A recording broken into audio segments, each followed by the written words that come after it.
10 வருஷம் முடிசூடா மன்னனா தமிழகத்தை ஆட்சி செஞ்சவர். அவர் உருவாக்குன கட்சி அனைத்து இந்திய அண்ணா திராவிட முன்னேற்ற கழக கட்சி. எங்களுக்கு என்னன்னா, நாங்க அவர் கண்ணுல பார்க்கல.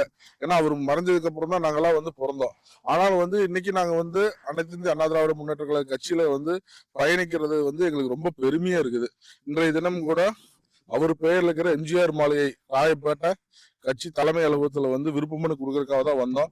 நாங்க அவருடைய பிரின்சிபல்ஸ், எம்ஜிஆரோட பிரின்சிபல்ஸ் ஃபாலோ பண்ணோம். புரட்சி தலைவி அம்மாவோட பிரின்சிபல்ஸையும் அவங்களுடைய வழிகாட்டுதல், அவங்களுடைய ஆலோசனைகள், அவங்க மக்களுக்காகவே வாழ்ந்து மறைந்த தெய்வங்கள் புரட்சி தலைவர் எம்ஜிஆர், புரட்சி தலைவி அம்மா அவர்கள். அவங்க மக்களுக்கு என்னென்ன எப்படி வேலை செய்யணும் அப்படிங்கிற ஒரு சொல்லி கொடுத்த வழிகாட்டுதல் படியில இன்னைக்கு புரட்சி தலை தமிழர் அண்ணன் எடப்பாடியார் அவர்கள் 4.5 ஆண்டு கால சிறப்பான ஆட்சி மக்களுக்கு கொடுத்தாங்க.